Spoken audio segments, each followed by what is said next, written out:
totalitarian ideology of the Soviets.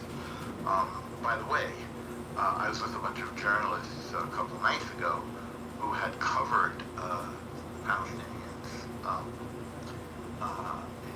Gaza and in Judea and Samaria, and the censorship on the part of the Hamas is absolute.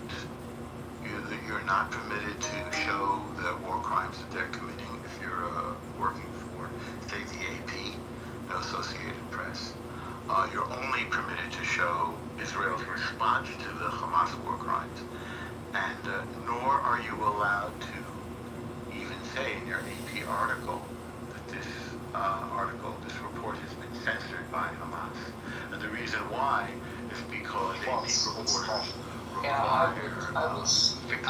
don't bring an excellent point of attenders, as a person who has worked in war zones, pictures of people who get permits for you, speak the language well, being walked into the Capitol, arrange for interviews and so forth for you. And Hamas will harm your fixers, tenders, cameramen, etc. If you don't conform to their censorship. So again, much like the Soviet Union, which you'll remember didn't allow people to leave, Hamas didn't allow people to leave, didn't allow.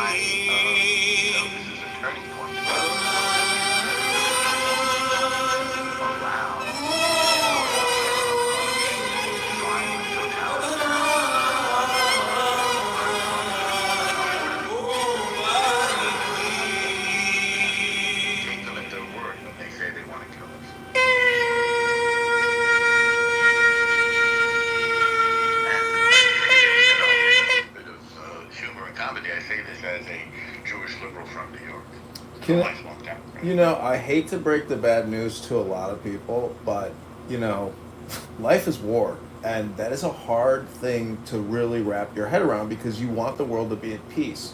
However, it does seem that the status quo is war. So I think there's two optimal, situations. One is you prepare for war, but you live in peace. So the point is, this is, October 7th, Supernova Gaza. They did it to themselves. And if you watch the videos of the leaders of that radical terrorist movement holding up babies with AK-47 screaming into mics, nonstop murder, death, mayhem to Israel and the Jews, it's so sick that unfortunately, they did it to themselves. It'd be great if somehow there was some type of de-escalation. But if you live by the sword, you will die by the sword. And unfortunately, you fuck around, you find out, and they found out the hard way.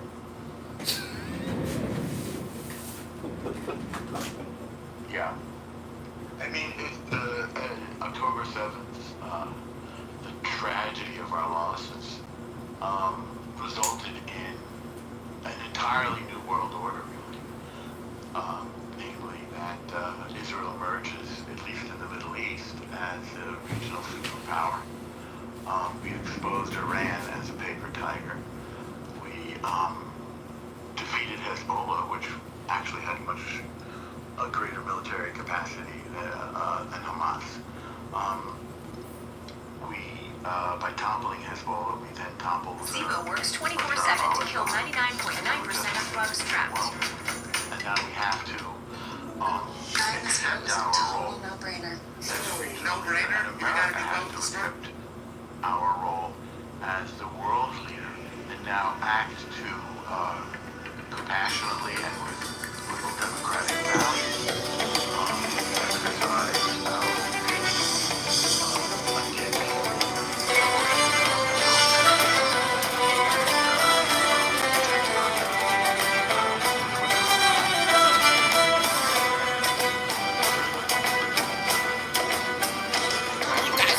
عايز مني كان عامل لي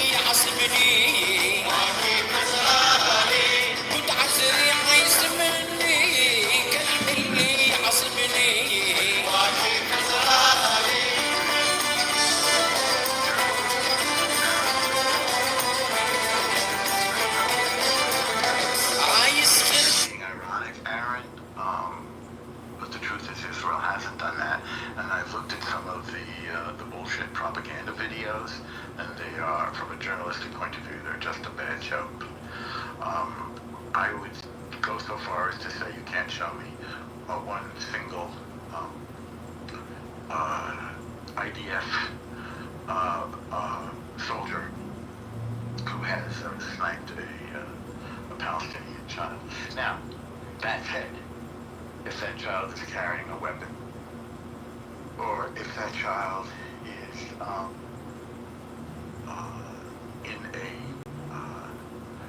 in an area or a building, a school, a hospital, a refugee camp that is openly being used by Hamas as a military asset, that's a different story.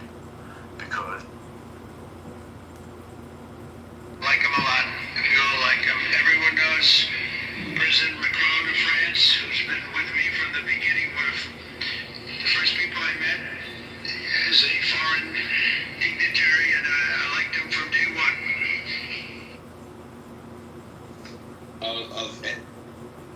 that's suicide. And Hamas has also been cited for using child soldiers. So when they try to pull on our heartstrings for the deaths of their children,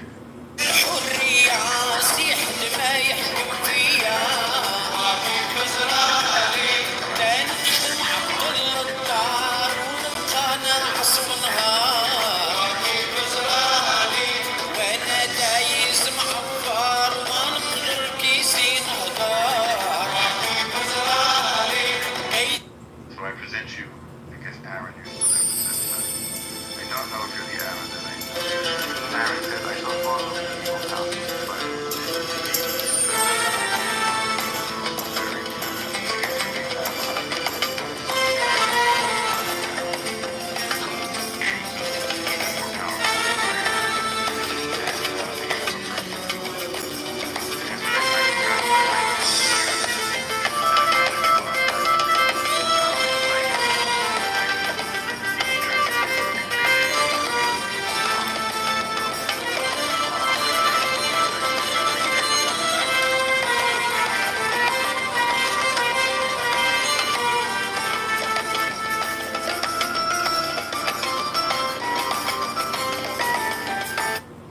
El Norma, I'm wondering if we could maybe read a page from the Tanya book. good idea. Let me grab mine. By the way, I'm sending you the bill for that book because I bought it on your recommendation. But actually, I should just send you the money instead of the bill because the book is worth its weight in gold. So, hang on one second. I have it in my hand. It's now, I keep it in a place where I can easily find it. Hang on.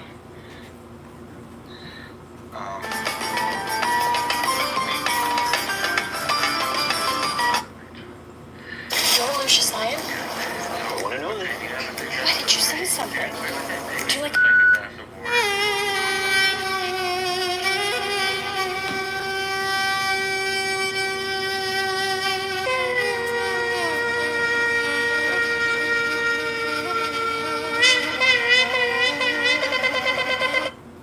I don't know, you could read number 10, number 7, number 21. I don't Let's know. take a look at 10. The purpose of transformation. To the completely righteous, one can say, eradicate the evil from your midst, for they know only good, and employ the pleasures of the world solely in service to God. Such people are called those who ascend, for they lift up even evil to its source in the good. But do not imagine you are such as they. As Rabbi Shimon ben Yochai says, I have seen the ascending ones, and they are rare. Even Rabbi Chaya, who thought the way of ascent was warned. Hang on. Continued on page 37. Only those who can realize darkness as light and bitter as sweet may enter here. The purpose of this transformation is the unification of the transcendent with the immanent, even in the lowest of worlds. I think what they're saying here is don't mess with trying to transform evil into good unless you're a tzaddik, unless you're a holy person.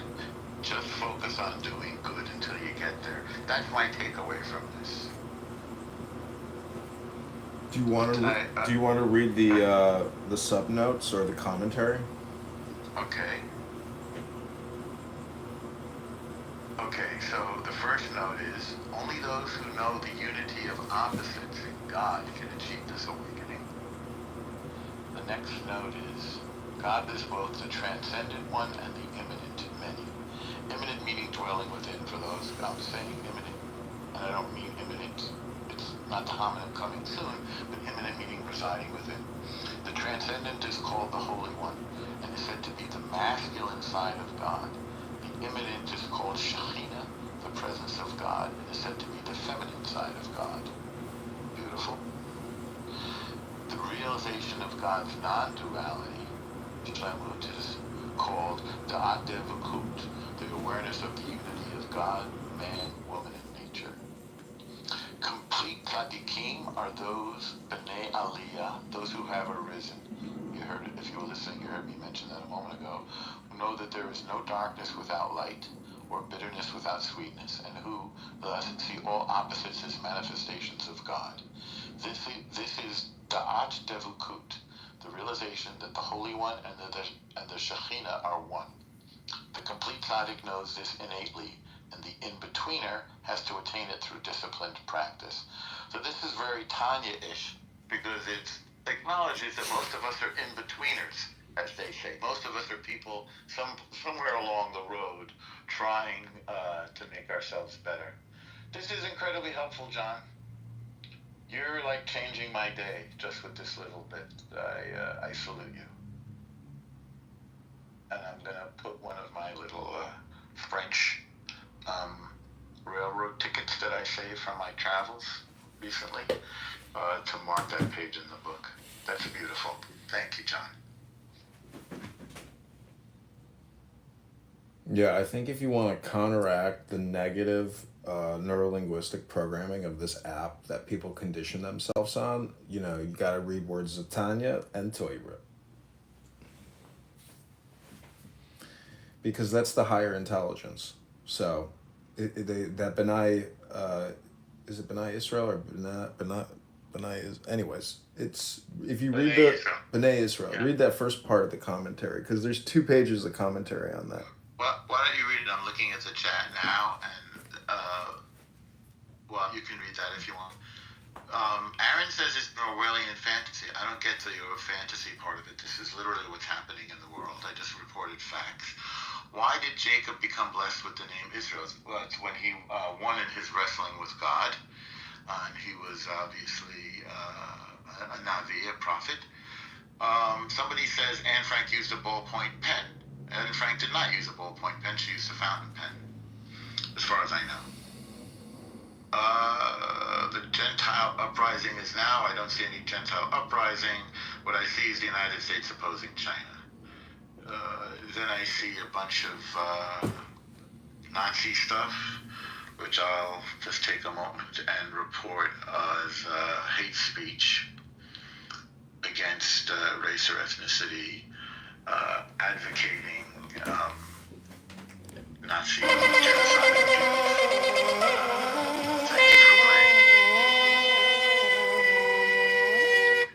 So I'm wondering if I can make this a super safe space for Jews and play the Shema. Why not?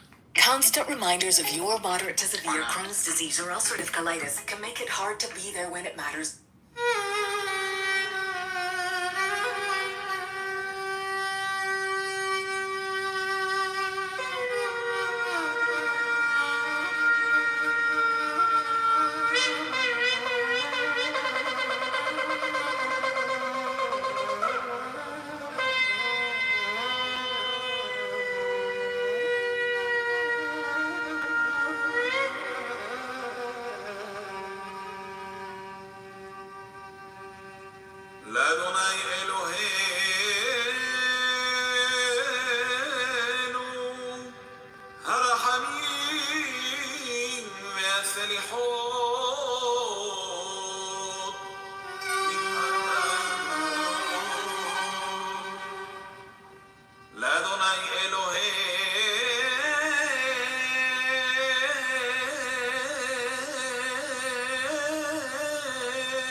Sorry, that song's called Poppy Rosen. Cute. But that is the Selichot, which is the Sephardic Persian Shema.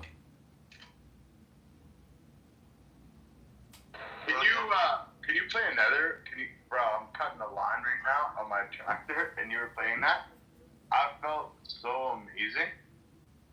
I don't know if anybody else minds. Can you play another Sephardic prayer, maybe like a minute or two, like if that's okay with everybody? Yeah, I can play that again. Move the mic. Absolutely. It's non-negotiable. It must happen. Let me play this song, Poppy Rosen. Let me take a break from the intense Shema.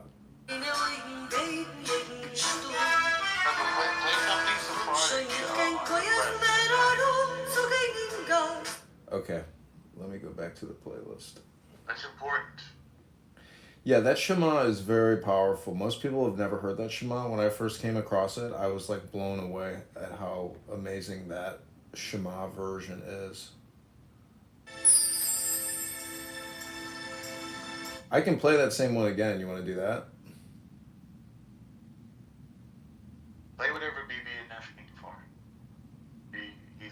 mowing the lawn. Play something cool like Sephardic. Okay, I'll just run it back. Here we go. So we're going to a property in Bellwood, and we're trying to figure out whether it makes sense to wholesale.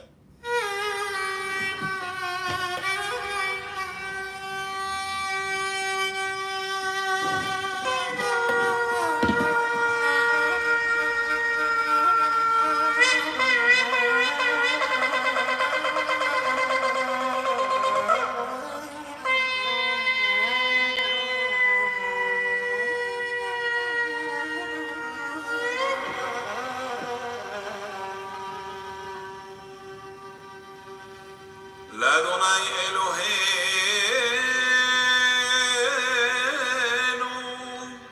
הרחמים והסליחות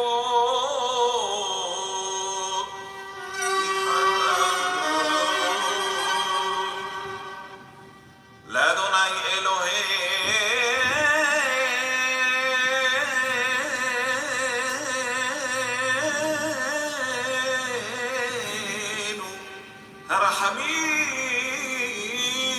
הרחמים והסליחות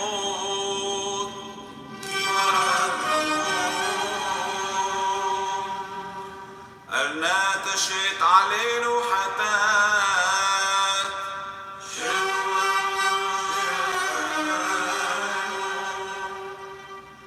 חטאנו צורנו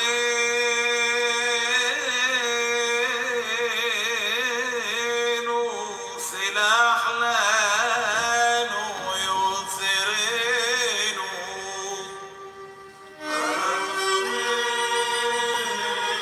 סלח לנו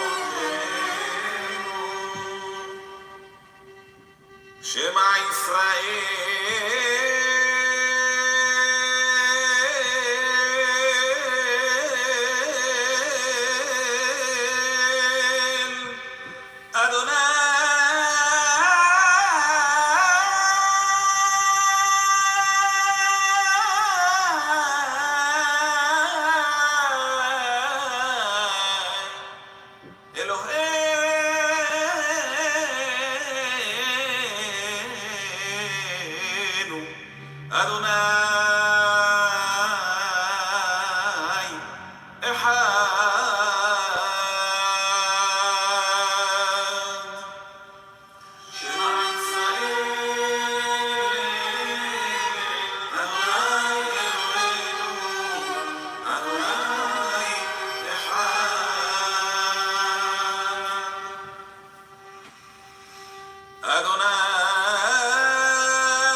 Yeah, Are exactly. you playing it again?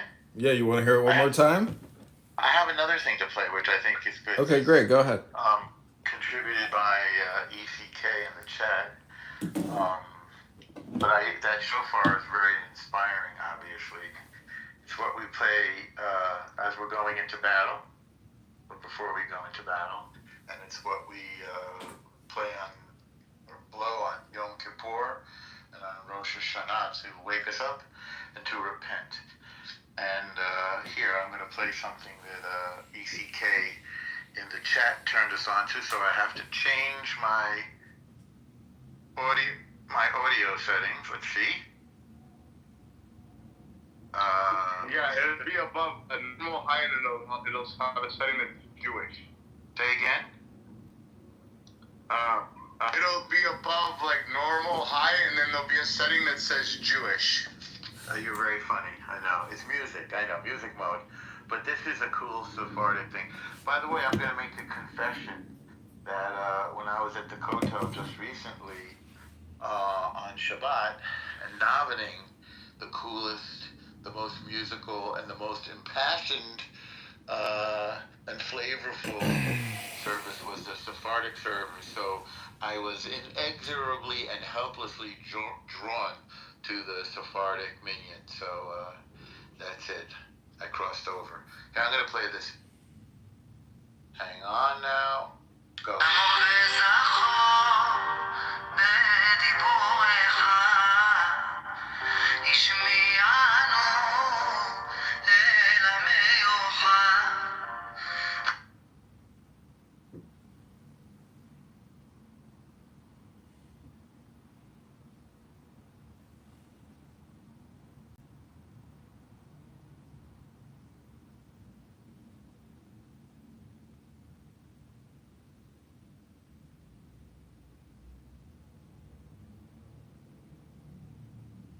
You ain't the first racist, and you damn sure ain't the last, bro. Hell no. Play a new movie, bro. Play a new movie. Play no Alright, movie, guys. bro.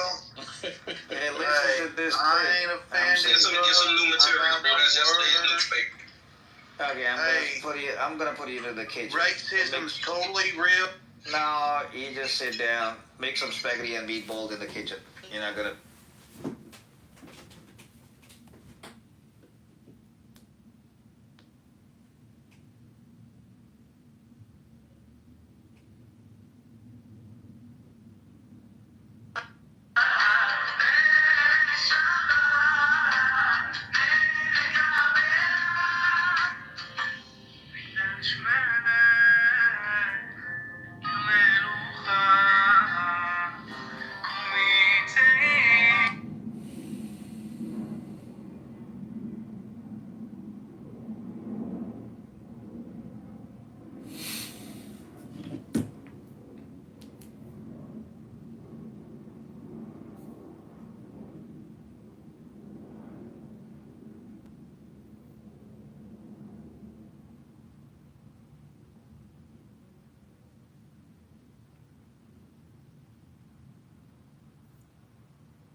Hey, what's up, Alan?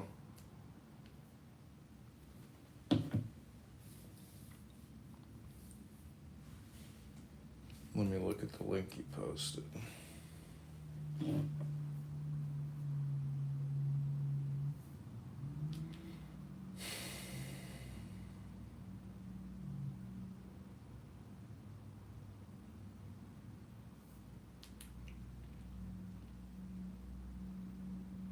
Alan, I'm wondering, can you hear me, Alan? If you're on mute, I can't hear you, but I'm wondering if I could read a poem to kick off your room. Thank you for reminding me. I forgot that I was on mute. How are you this morning? I'm good. How are you doing? Good. Yes, you can. Okay. This comes from the Tao Te Ching, which is by Lao Tzu. This is the 25th verse.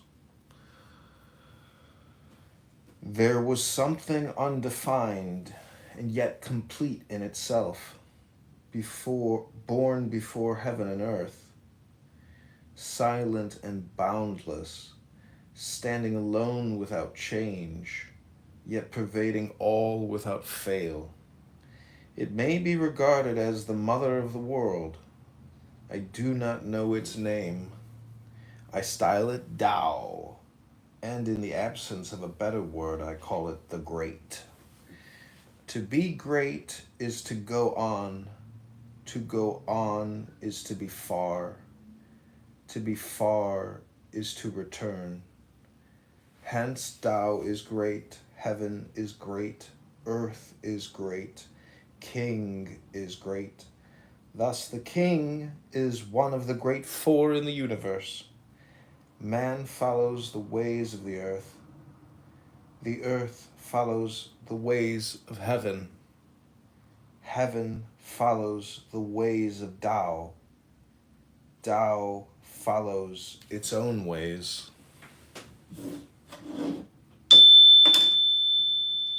Interesting. Does that mean you're pro-theocracy?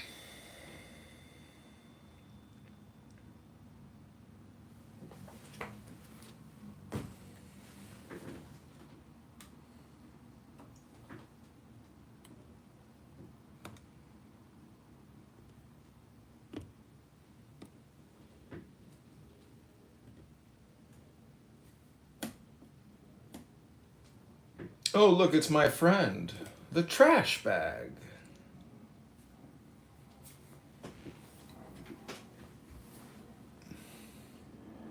Alan, in regards to your question, am I pro theocracy? Can you explain theocracy to me, please?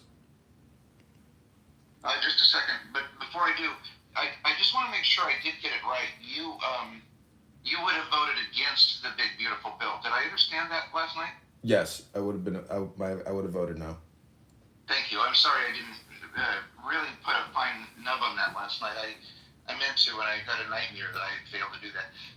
Theocracy meaning a government that is run with the intent or the idea of God, that God is running the country through a king. Yeah, definitely against that. Good. I'm glad to hear that. I mean, that's the whole basis of our Constitution, our Declaration of Independence. Separation of church and state, right? No, well, yes, but I'm talking also about the Declaration of Independence against the king and eternal separation from kings. So no kings. However, I would say during the No Kings protest at the local park near my house, I was shocked to read the really anti-American vulgarity that children were writing on the ground with chalk, and parents were, I could tell obviously they're part of the communication chain. But if that's the programming that our children are receiving now to be, I would call it TDS, Trump, Orange Man, bad. Trump seems to be the cast-off for all projection, and he is the number one man. So I'm not saying he's a king, but as the commander-in-chief, he has an incredible amount of power. And, when presidents are no longer president, they say, what do you miss most? And I heard George Bush say this. He said, it's the power. It's the absolute power you have. So, there's no higher high than being the president, because it's like being the Pope. You're infallible, and everything you say is part of history. So, I don't really have a point per se. I was just, in regards to this Axios article, I'd have to put my email in to continue reading it. But to me, it's a perfect clickbait title, and I appreciate it because, it's really good. It's worded quite well. Thank you. Yeah, I mean, what really got me going was the idea that if there was a war, Trump, you heard the press conference, you may have heard it. If there was unfortunately I can't find the article right now, but if there was a war, Trump wouldn't have to face an election in 2028. Well, in the first place, he's not eligible. And I hope you would agree he shouldn't be made eligible for a third term. No, of course not. He's not going to one-up George Washington. But in terms of FDR, I think that situation, World War II with FDR, is a very special situation. And I do not believe Trump will have his presidency extended, nor will he run another time. Yeah, FDR was definitely a unique situation. But it wasn't against the law. I think you and I would agree that when FDR ran, it may not have been wise, he may not have been healthy, but it wasn't against the law. And I think you would agree that we did have an election in 1952 when we were in the Korean War. We did have an election in 1964 and 68 and 72 when we were in the Vietnam War. We did have an election in 2004, 2008, and 2012 when we were in the Iraq War. So I think his claim is absolutely absurd. We have very reliable election cycles and a lot of legal law or election law. So I have no doubt that our election cycles will basically never be interrupted until the time this country gets invaded, which could be 300 years from now. Who knows? Yeah, or could be a little less. Well, I'm glad to find areas where we agree. I'm also glad to find areas where we don't agree. But I'm really glad that you agree that he shouldn't have a third term. I'm really glad you agree that we shouldn't have a theocracy, and I'm really, really glad you agree that you wouldn't have voted for the big beautiful bill. Those are all wonderful things to have noted. So, Well, I'm running as a Republican and I'm wearing a Trump MAGA hat. So, explain all the contradictions, but I think that most people are more aligned on fiscal conservatism and pragmatic spending. That's the one thing everybody agrees on because that's how you live your life. of course, except Trump doesn't reflect that. I mean, I respect that you are telling the truth about who you are, and I'm actually quite amused when I go into some of these other rooms that at the, how do I say it nicely, I don't mean to insult anybody on the app, but the intellectual level on this app or in the country in general is very scary to me. We became great because we had a great education system, and when you look at the level of absurdity that people will accept, it just makes me a little crazy. Well, I read books, and when you read books, you get into higher levels of intelligence. And, my friend and I here, the Trash Bag, have read books together on this app. And so, as a Green Bean moderator, I just believe it's your leadership responsibility to not just have conversations, but also read from books in the way that I just read that little poem to help Agreed. open up your room. Agreed. Hello, my friend. I don't know this person. This I'm is always this is Zach. Hello, my friend. This is Zach. He goes by my friend It's the me. Trash It's Bag. your friend, the Trash Bag. Why have you chosen that moniker? Well, a while ago, John told me that the Trash Bag was too self-deprecating. When I first got in this app, I was using my real name. I was just Zach Ruda. Because it says when you get on this app, it says we use our real names. So I used my real name. But then I got removed from the app a few times. I kind of developed kind of a negative reputation among some circles, and I got a lot of accounts deleted. And then for a while I was Ishmael the Gorilla, because I don't know if you've ever read Ishmael by Daniel Quinn, but that's a great book. Okay. And then I was the Trash Bag. And John said that it was too self-deprecating and that I should be something more empowering, like a, nature hero or something. So then for a while I was your friend, my friend, the nature hero. Are you and John friends or enemies? I don't understand. No, I we're would friends. consider John We're a friends, yeah. friend. Yeah, John is my friend. We text each other. We are in open communication. I have no enemies on this app. I'm open to all communication, and my name, my number, my address, everything about me is public, and people call me, people text me, and I reply with hopefully positive communication every time. Interesting, because when he came in and you called him my friend the Trash Bag, obviously I didn't know this history, so it implied very, minorly, I will admit, and I'm glad I inquired about it, but it implied something that wasn't the case. Very interesting. But I am your friend, the Trash Bag. Look at my picture. No, I can't. Oh, well, Alan, you see how you have a picture of your face and you're holding a sign that says No Kings? Yes. Well, instead of a picture of my face, I have a picture of a trash bag. Oh, okay. He's So when you He's look trying at to be my funny, picture, Alan. John has a picture of his face. He's wearing a MAGA hat. He's sitting in his house. He's He's sitting there, he's smiling into the camera. I have a picture of a trash bag. It's just a joke. It's like a clubhouse culture. Are you new to the app, Alan? No. Oh, well, I don't know. It's just a stupid joke. My name is Zach. I get it. No, it's Yeah. just that the pictures, I don't get the pictures, so it's why I don't do a lot of social media. Well, my name is Zach. It's not trash bag, but some Okay. people call me trash bag. And where do you live, Zach? I live in Portland, Maine. Oh, okay.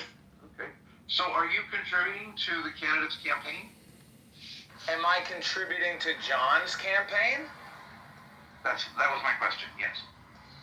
Geez, maybe I should. Yeah, I was teasing John that I was going to come to Chicago and help to collect signatures, and then he sent me I know you're looking for people, John, and I haven't got back to you yet, but I don't know about that. I mean, no, I don't know. I guess so far, no, I haven't made any financial contributions to John's campaign. Well, it's so fascinating because whether I agree with John or not, I commend that citizens are trying to get involved in the act. And I think if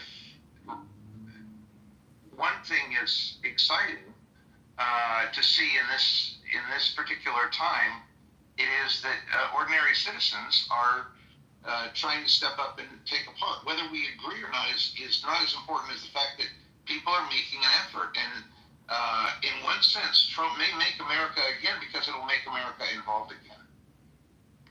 Well, I heard this quote the other day. It said the greatest punishment for refusing the responsibility, basically, let me try to shorten it. The greatest punishment for refusing to rule is being ruled by someone inferior to yourself. Yeah. Hey, good morning, Anson, or good afternoon, I guess I should say. I am wondering if you saw Trump today saying that if there is a war, there would not be an election in 2028, and I wonder what your reaction to that is. I did not see it, and I've been glued to the TV for the better part of the day, watching as events unfold in the White House. And it's ridiculous to suggest that there would not be an election in 2028. And, that's insane. If he said it, then I condemn it strongly. But today, to me, is not about Trump. And that's the reason is history truly in the making? And when will we know? I see some really very important. Did anybody here listen to all of the leaders speak briefly? They're now in an enclave talking privately, but they did open it up to the press. Did you see the comments that were made around that table? And is that something we want to discuss, or would you rather just focus on Trump and some insane comment implying that we're not going to hold an election in the United States? It's whichever way you want to go. No, I'm thrilled that you agree that comment is delulu. And I have no need to stick on it. Unfortunately, I was tied up this morning in some other meetings, so I didn't see what Macron said and so forth. Inform us. Well, first of all, the captain is delusional. Who's the captain? Trump. Okay. All right. Thought somebody might be taking a shot at me. No, absolutely not. I'm laughing. I'm not that important. Well, you are. I think you are. One of the things that was said, and I think it was the Prime Minister or President of Finland, who does he have Trump's ear? But anyway, somebody said that we today, in the last 2 weeks, we, the West, have made more progress in ending this war than we have in the last 3.5 years. And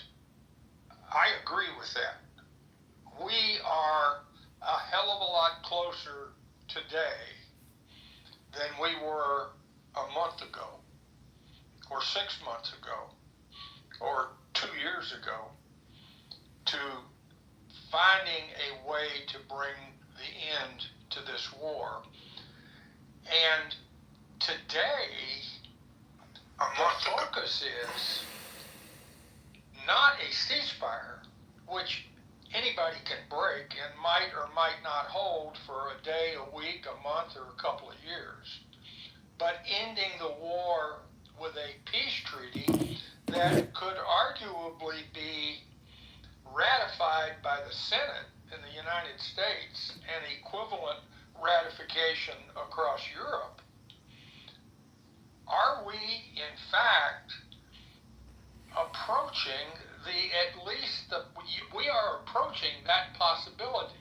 Now, nobody knows what Putin is going to do, but I've been watching the coverage. Fox has an absolutely superb, detailed map of what's going on in eastern Ukraine. And I have more clarity now in looking at that map and listening to the guy General Keane, who I have a lot of respect for. And I know he's Fox and all that, but I respect Keane. But I was flipping back and forth, and I was watching CNN, and their lead guy was John Bolton, who of course hates Trump. So there was a tone that was different between those two, and there was an emphasis on a different point of emphasis made by Bolton/CNN and Fox with General Keane, as well as Mike Pompeo, who I believe is one of the better secretaries of state that we have had for a considerable amount of time, but that's beside the point. But I really respect and admire Mike Pompeo, and I think he has been a wise and effective part of our government.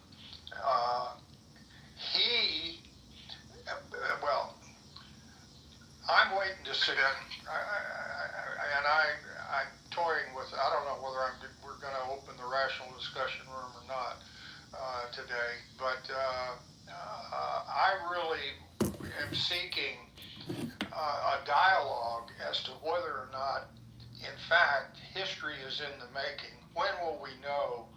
And what is a rational possibility of what it will look like if peace treaties are signed and the war is brought to a true end with robust, boots on the ground security guarantees from Europe and even the United States. And so I'm waiting with bated breath. I don't mean to rob your room or distract you from what you want to talk about.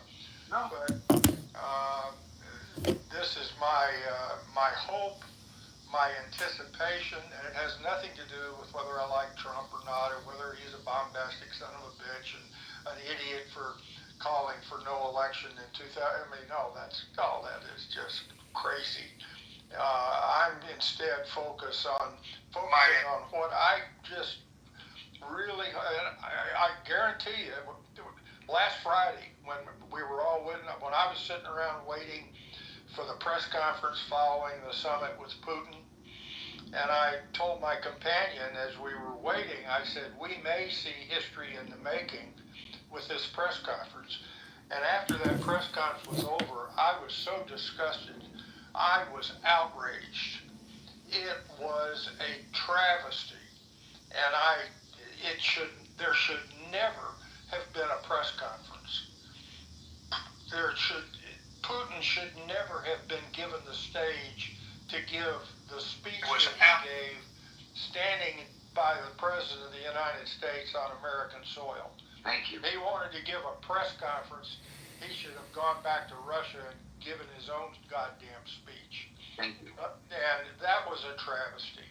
But now, look where we've gone. Just look at the Zelensky and how the tone of, you had to watch it for yourself, and I can't adequately describe it all. But my hopes are that history is in the making, and I'm waiting with bated breath to see what's going to happen in the next fairly short period of time. We could have a peace treaty in a matter of weeks, not months. Hanson, On the other hand, we could have a continuation of the war without the end in sight. I want to give other people a chance to ask you some questions because you're more knowledgeable about this than most people. I have two questions for you, and then I want to let other people in here ask you questions. My question is, why would the U.S. Congress be involved in ratifying a peace agreement between Russia and Ukraine? That's my first question. Because there would be a security agreement that would require long-term U.S. commitment to the security of Ukraine. And the only way to make that stick so that it's not subjected to, from one president to the next, is with some form of treaty, whether it's a multilateral. It's not a NATO treaty. Anyway, it is not a NATO commitment, because I don't think Putin will stand for a NATO admitting Ukraine to NATO, or even maybe give Ukraine, and this has been a topic of discussion on the news, an Article 5-like security agreement, but not a NATO agreement. And I hope that's a good answer between that. Okay? That's a good answer. I just want a high level. I don't need to get into the weeds. I think often these discussions break when we get into the weeds. My second question, and then I'm going to ask Steve. Steve's going to get the next shot at asking you a question. Do you think it's a fair agreement if the children that were stolen from Ukraine are not returned to Ukraine? No, and that was discussed pointedly by the European Commissioner, the woman. There are two women in the room, the Italian Prime Minister and I don't remember their names, but she brought that up, and Zelensky brought it up as they made their brief remarks going around the table. And that should be part of the treaty that Russia and Ukraine would sign, and returning those children, as well as returning all the POWs and all that as well, the normal kind of prisoner exchange when peace erupts. But returning the children is an item on Zelensky's agenda, and it's important and will be discussed, but the details will have to wait. Kind of prisoner. But the good news here that I find very exciting is you agree that those children should be returned. Okay, that's very good. Now, how do you know you're going to get absolutely 100% of them? And are we going to see some crying Ukrainian mother because her child was not yet returned, but 95% of them was? I mean, the way we can overblow. I understand that. Right. Yeah, I think on principle, absolutely, the children must be returned. I'm really interested in getting answers in principle, and I think we break things often over very small points. So thank you. Steve, you get the next shot at asking Hanson a question if you have one. Yeah, Hanson, my question would be is, with all the European leaders that was there, and with Trump there, and them supposedly, I didn't see the thing, but are you saying there's being exerting their will on Trump? And if they are, and they're being adamant about what they will or won't accept, and push comes to shove, and the United States doesn't want to be part of any security guarantees, does the Europeans have the muster, or do they have the gas in the tank to send someone in there and actually do it without us? Basically what I'm saying is this: Are the Europeans just blowing smoke, and if they blow the smoke too hard, will Putin just call their bluff on it? No. The Europeans are not blowing smoke. And I can give you a little bit more detail, again, General King's perspective on this. And it was a remarkable perspective. I think it's correct, and it reflects a huge leap forward over the last 10 years, from where we were 10 years ago to where we are today, in terms of the European willingness to accept their burden in the protection of Europe and the protection of Ukraine, and not just sit back and expect the United States to carry the brunt of any of such things. There is a remarkable move forward by Europe to accept a tremendous increase economically and militarily. Let me ask you this, Owens. I understand that they've committed to increase spending on military, and I know, with your time in the military, when you ramp up readiness, you can't do that overnight. Oh, for sure. And like right now, the last estimates I had on Great Britain, they had a 70,000 man standing army. The German army was in complete disarray. Now, that's not to say they're not trying to correct it, but my point is, if you have become so weak in your ability to respond militarily, and you haven't ramped up, and you haven't got to where you have capabilities to really put bite behind your bark, does your bark mean that much? I can answer that question, but it's to be really yes, I see a path forward given the current state of military preparedness on the part of Europe. Do I see a path forward to improve that readiness over time and resulting in true, meaningful European deterrence vice just American deterrence against Russian aggression? Yes, I do see a path forward. Given the reality of the world today, Europe has to do that, or there's going to be earth-shattering consequences. They have to do it. They recognize it.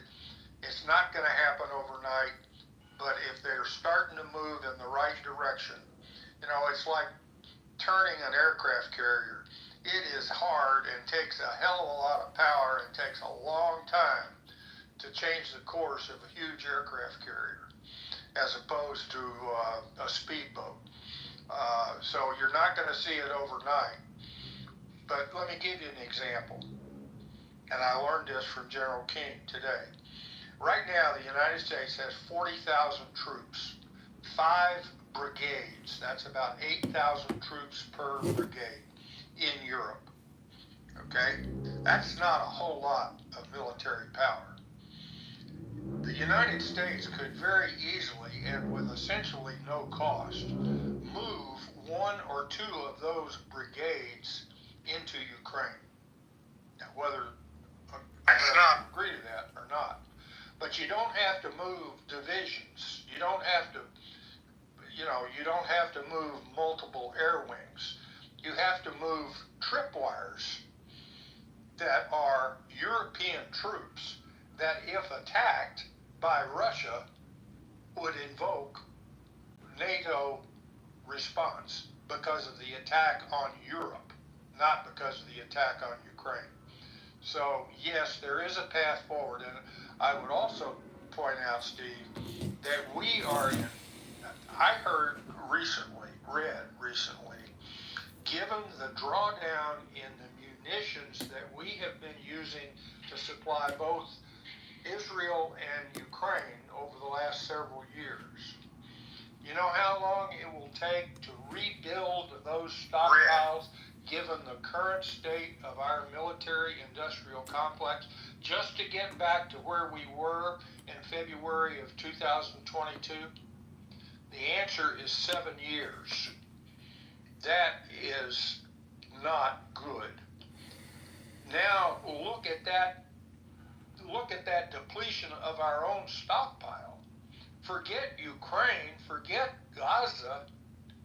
Given the state of our current stockpile, what if China sent carrier battle groups to surround Taiwan today? We don't have enough bullets to shoot to supply Ukraine to effectively hold off Russia, much less enough bullets of our own to be able to militarily stand up to China if they make a move on Taiwan in the next day, month, year, couple of years. That's scary, is it not? And Anson, regardless of how benevolent you want to be, at some point there becomes logistical realities in what you're engaged in. And that was kind of where I was driving this point too. If you're sitting there and a guy's barking at you, and he doesn't have the logistical capabilities to enforce what he's barking, and you're negotiating with this guy, how seriously do you take him? And that's one of the conundrums I think we've gotten ourselves into here. And I think it's logistical that we're so depleted in like you said, that it's going to take us 7 years to replenish our stockpiles. Well, that's where we're at as a baseline. What about Europe? And has Europe or any of the countries in Europe, besides doing little skirmishes with the small groups that are basically militias, they haven't engaged in a peer war conflict probably since World War II. And a peer conflict is something you got to think through, or it can get ugly. And I think what I see here is Putin is looking at this like, well, dude, about the only lever you got to pull on us is to crash our economy by shutting off the oil, going to China and going to India, to where you start decimating our economy. The Europeans aren't going to send enough troops in there with enough bite in them to mean anything. The United States has bled down on armaments, and you can rail against Trump all you want, but it doesn't matter who's sitting in that seat. It's like playing a game of poker. You either got the cards to play the game or you don't. And if you don't have the cards and another guy calls your bluff, then what?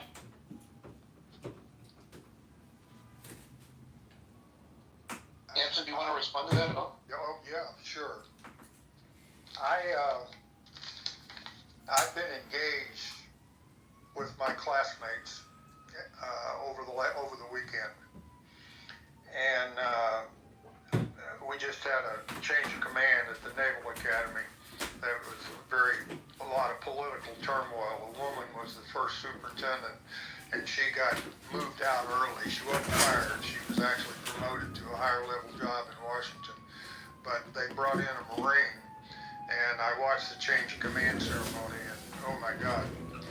But one of the comments that I alluded to, and I then revised it as an allusion, I made an assertion that today's geopolitical world, and compounded by the decline of the United States economically and militarily, today's world is far more dangerous, unsettled, and we are closer to nuclear war today than since 1962.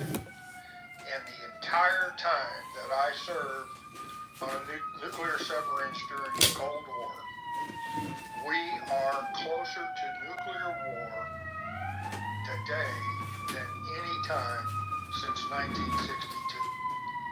And because of the unsettled uncertainty compounded by the inevitable long-term not because of Trump, not because of Democrats, not just because of Republicans, but the economic, military, even the social fabric decline in the United States has put the world in a far more tenuous, uncertain, and dangerous situation than I've ever seen in my lifetime, except that I was born in 1942, so of course World War II was still going on.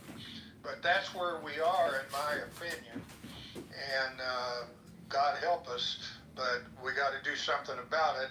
But that's where I think we are, and that's pessimistic, it's depressing, but it's the best I can come up with based upon my reading of history and active duty involvement and all that kind of stuff. And I could. Well, Anson, I don't think it's that depressing. Let me restate what I think you said, because I think it's always useful to make this iterative and to make sure we've heard everything that is said.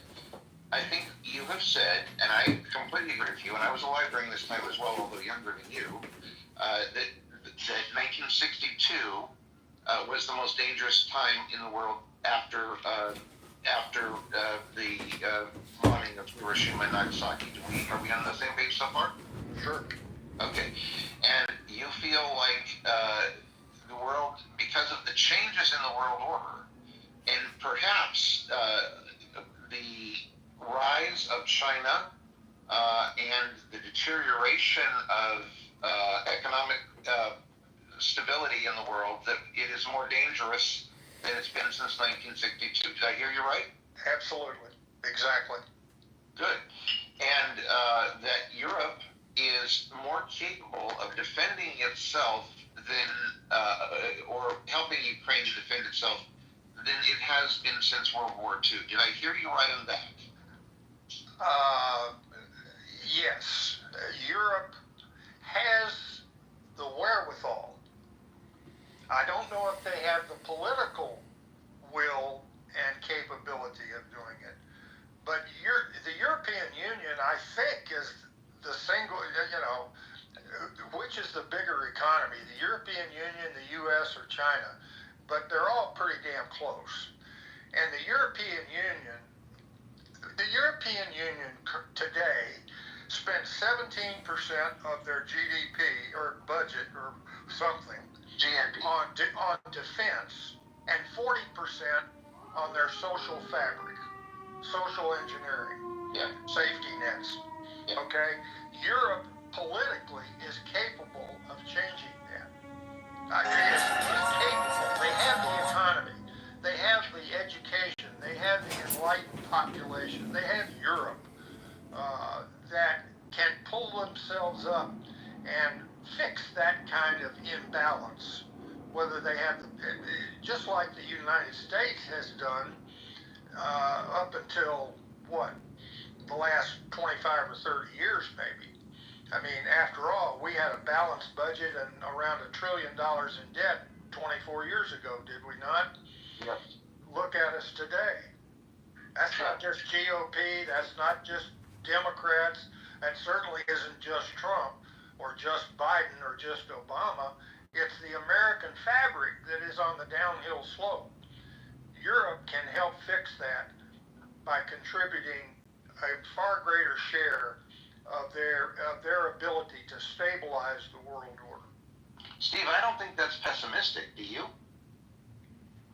No, but I understand what Anson's saying, but I think right now, and my information could be stale, so this may cloud my perspective if my information's stale.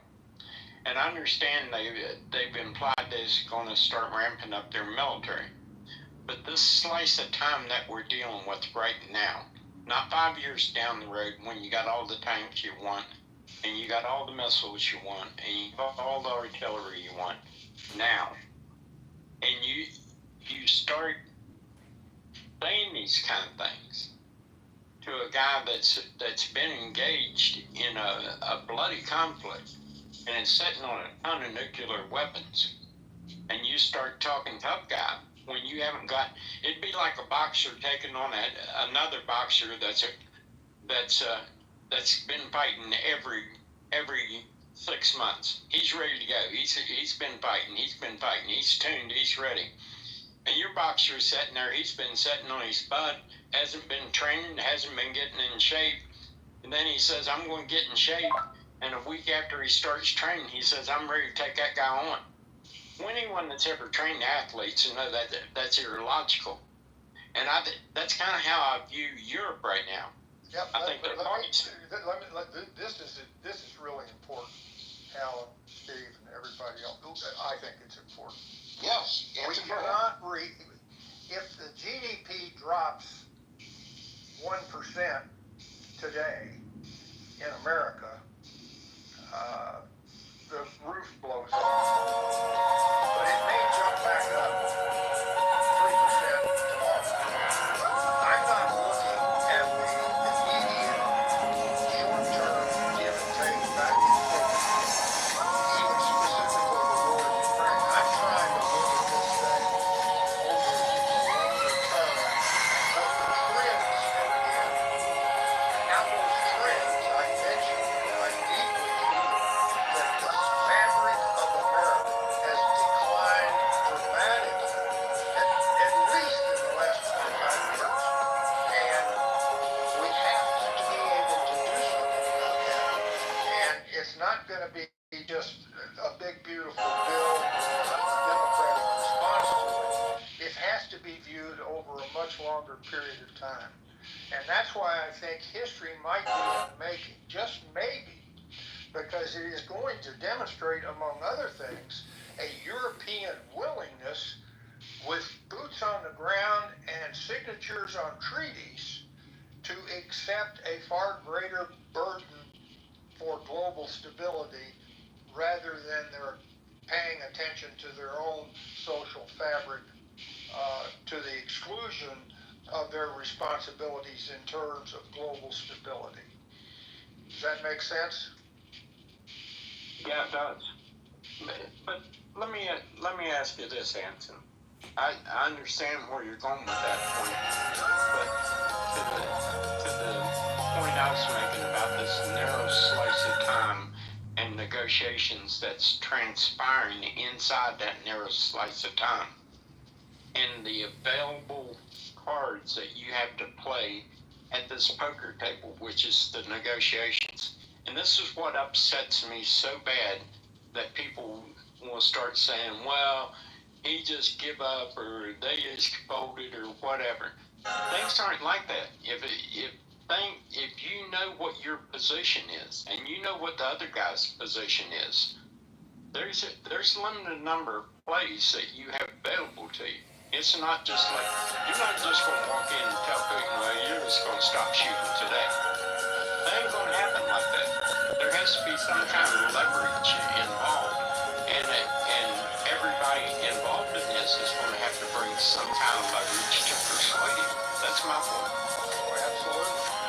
And there is leverage that can be used against Putin. He's a lot of fun. It's our guy, yada.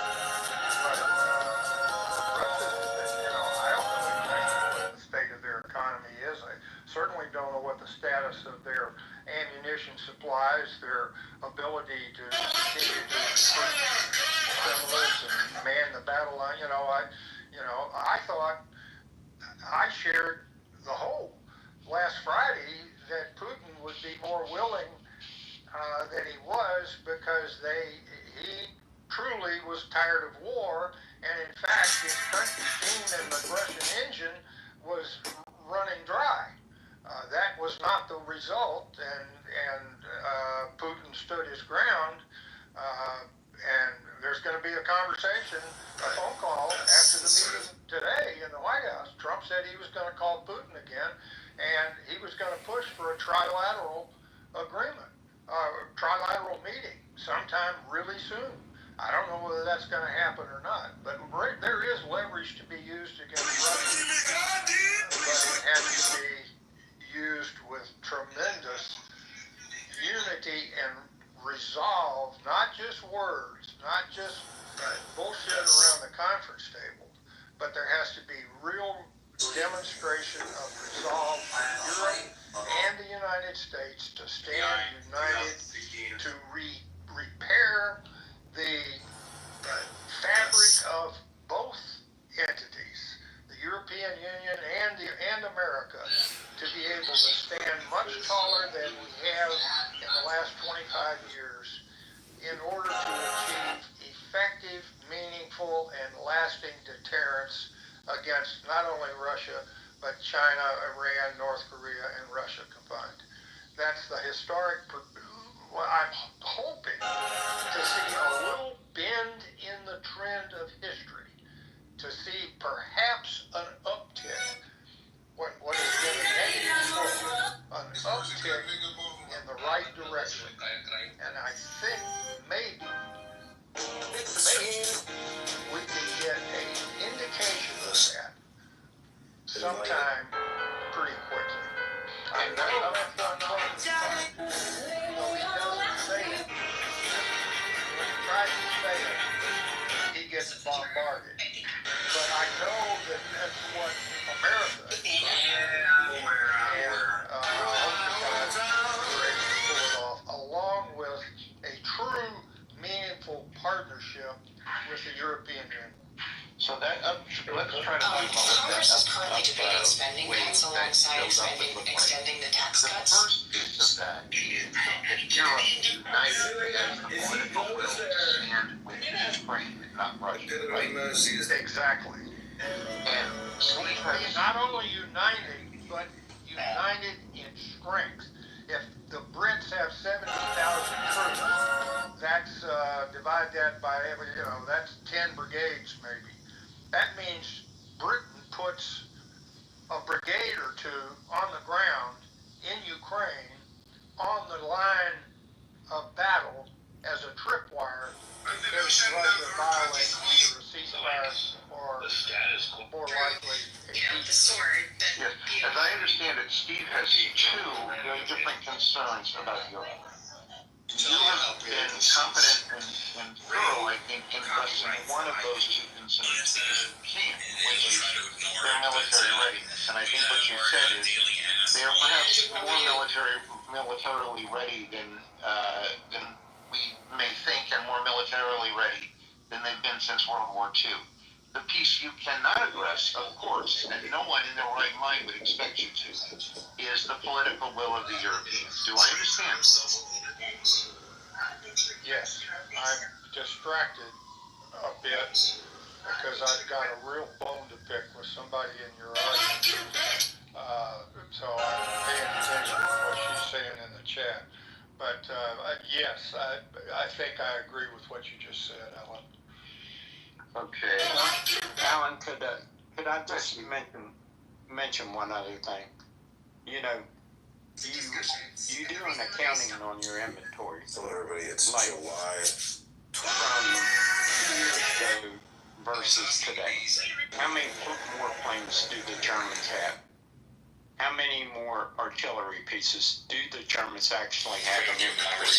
These are the things that you would have that are going to be the heat in the work. The same with Great Britain. Have they increased their Air Force capability? Have they increased their naval? These are all things that are all components of war. And if you're going to threaten someone with a tripwire, like Anson was talking about, the tripwire indicates one thing. You kick that tripwire, and now you're going to have to deal with the consequences. The question becomes, I agree, there's a lot of political will involved in this, but actual numbers of planes, troops that are ready to fight, missiles that are ready to launch, what's the inventory that's been available today versus 2 years or 5 years ago that Europe actually has the capabilities to put on the field and engage? Like I said, I can have a boxer and say this guy has great potential, but he's only been trained a week. Okay, he's been trained 2 weeks. Does that mean the guy's ready to fight? And that's what you got to look at with these countries. Political will is important because that political will turns into actual schools to engage with. But until you see these inventories significantly shift, have you really put bark in your bite? Steve, can you agree with me that the political will that the Ukrainians have shown has been absolutely extraordinary? Do you agree with that? Yeah, I do. You know, but here again now, their political will would have been insufficient without the armaments that was supplied to them by people that actually was able to ramp them up in a way where they could resist. Like our Al, you know what's interesting? I find I agree with you. Give me just a second. I want to hear what Jane has to say. Jane, you have something to say. Thank you, Alan. I'm okay. Go ahead, Scott. Alan has a bone to pick with me. Well, I'd like to get that resolved. Let's get that resolved. Well, it's up to you. It's your own thing. No, let's get it resolved. I don't know what the bone is because I just can't deal with the chat. What is this issue? No clue. Hanson, go ahead. Read the comment that your parting shot at me, the comment that you put in Alan's room yesterday. Hanson is an old fart trying to conduct an irrational discussion. Somebody wrote your name. I could not believe that someone that never mind. Somebody named Jane wrote that, and it was so far out of line with what I am trying to do and how I'm trying to express myself that I blocked you, and I don't know how you got in here and how you got on the stage, so I don't know how to block people, but you owe me. Let me start with that. You don't get to block people, unless you're the moderator. You can block people unless you're the moderator. You won't get into the irrational discussion. That's okay. And it's okay, but I don't want you. But Anthony, we're gonna have to That's the most. I read the comment. I know the person who wrote it very, very well. And I laughed at it. That I will own. So if that's a crime worthy of blocking, I think there's a lot worse things that have gone on. My here, and we don't have to litigate whatever amount of time we spend. Special pleasure this morning. But I'm shocked at the level of as we introduce GOP Chair for Texas, Abraham George. alleged ballot and behind the eyes. He told me the other day that Brad asked him, he'd love to kiss your ass. When you're not around, he's one of the most horrid men I've ever encountered in my life. So I don't really care at this point. I used to really try with you in Gary's room. I know you don't go there anymore. But at this point, you've won. You've misunderstood who wrote that comment, and I don't care to name them, though I do know who did it. And two, I did laugh at it. Okay, so Jane did laugh at Anson. She didn't write it. I really respect both of your minds, and I do think that it is more difficult for women in this forum, and I am eager to engage them. On the other hand, that is not meant as any form of disrespect to you, and I do hope that you will accept her statement that she didn't write it. I'll accept the fact that she didn't write it, and I will certainly expect that a modest degree of rationality and acceptance of differing points of view without all the venom that flows around here. I am doing my best. I was told by Brad S. to get a rope and hang myself, Hanson. Is that venomous to you? I am not going Just curious what your point of view is. I am not going to defend Brad in any way, shape, or form. He cut loose on somebody in my room last week, and it was after I left. The room still ran for another 15 minutes, and I couldn't believe the outrage in that room. And it I'm not even sure I'm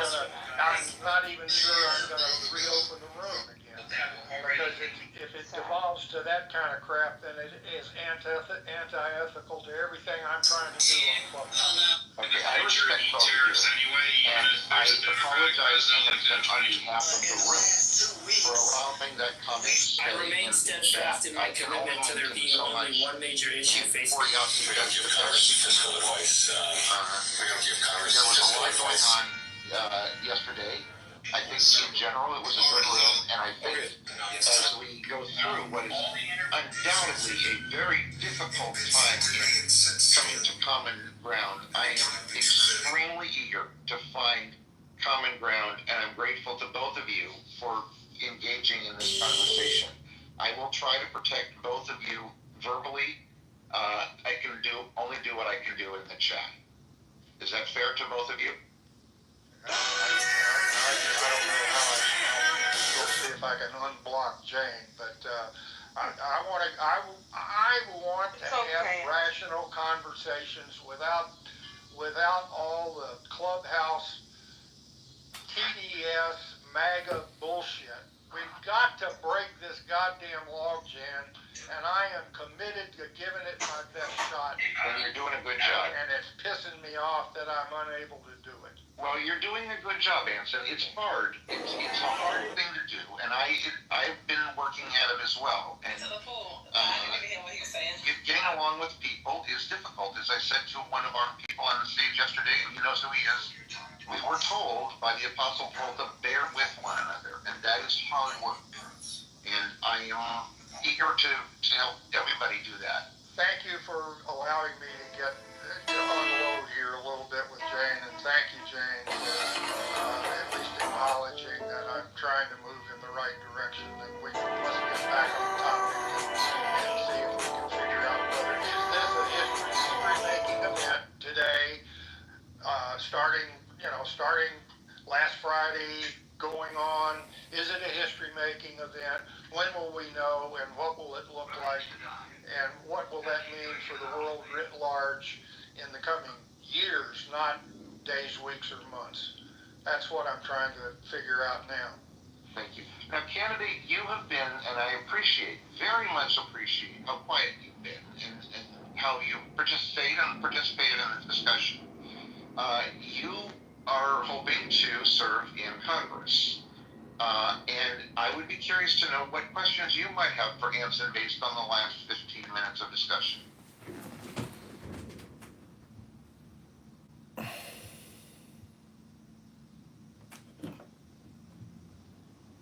Hey, sorry, I had Is to. he on a lunch break? No, my. You're working for the people here, buddy. Come on. Can you hear me? Yes. Hey, Anson, yeah, I appreciate everything you've said and Steve said, and I learned a lot listening to you guys. I feel like, Alan put together a great room, and, I say peace now, and, but, I think we're all doing an independent analysis of this huge geopolitical paradigm and, paradox in many ways. But my question to Anson would be, maybe if you could share a story in the Navy of a conflict, on the submarine, and how, as the leader, you helped resolve the issue, or how the issue didn't resolve, or how it played out, or some type of anecdote or some type of personal experience about where you've seen conflict resolution create, a great opportunity, or could be a bad story, whatever, any kind of memory you have about some high pressure conflict or something. And then the second part of that question would be is, from a fiscal perspective, at $1 trillion a year for the NDAA, what would your budgetary recommendations be for our national defense? Thanks, Anson. Do you guys really want me to tell a sea story? We do. We actually do. Yes, sir. Okay. You know the difference between a sea story and a fairy tale? No. A fairy tale starts with now once upon a time, and it ends with they all lived happily ever after. A sea story begins with now this is no shit, and it ends with and the son of a bitch got what he deserved.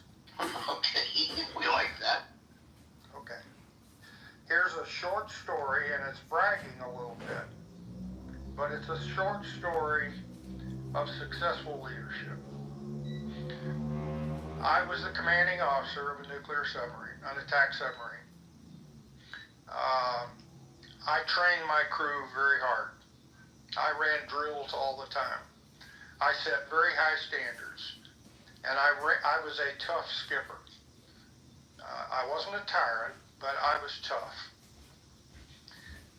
We were preparing to go on a special operation, which meant that we were going forward into the Arctic and spying on Russia, specifically Russian submarines. We proceeded to do so. I tangled with a Russian submarine. We went tooth and nail with each other for several days. And I then, in order to disengage, I proceeded to take my ship under the ice. Only 2 people on my ship had ever been under the Arctic ice. And I'm talking about 10 to 40 feet of ice over your head. So if you have a casualty on board, you can't surface. When I went under the Arctic ice, I knew he would not go with me. We had been under the ice for about a day. Fire in the auxiliary machinery room. A real fire in a real switchboard with 40 feet of ice over our head. That fire was put out, and we returned to a normal full power lineup and proceeded on our mission. It took about 30 minutes. The whole crew was in breathing apparatus, etc., etc. That crew responded with an absolute level of expertise, technical competence, bravery, even heroism. And when it was all over, I went to my stateroom and I cried because I couldn't have put the fire out. I couldn't have given any orders to do much of anything. The crew had to respond to that. And I went to my stateroom and I prayed to God and with thanks for allowing me to have such a marvelous group of men under my command. And I pinned as many medals on them as I possibly could when we returned to port. Anson, we thank you. That was an incredible, incredible way. You know, this is what we're trying to do, and we break it when we don't recognize the greatness that each of us has. I love the question, candidate. I love the answer, Anson. It is so fucking good that I'm going to close the room right here, but we're going to do more of these pop-up rooms. I don't want to break this mood. Thank you all.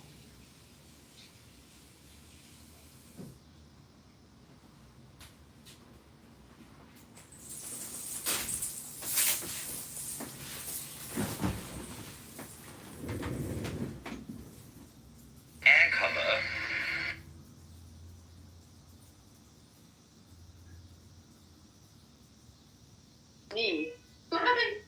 Why the fuck would anybody drop Jane into this bullshit or what? I mean, no, like because she said like, hey, you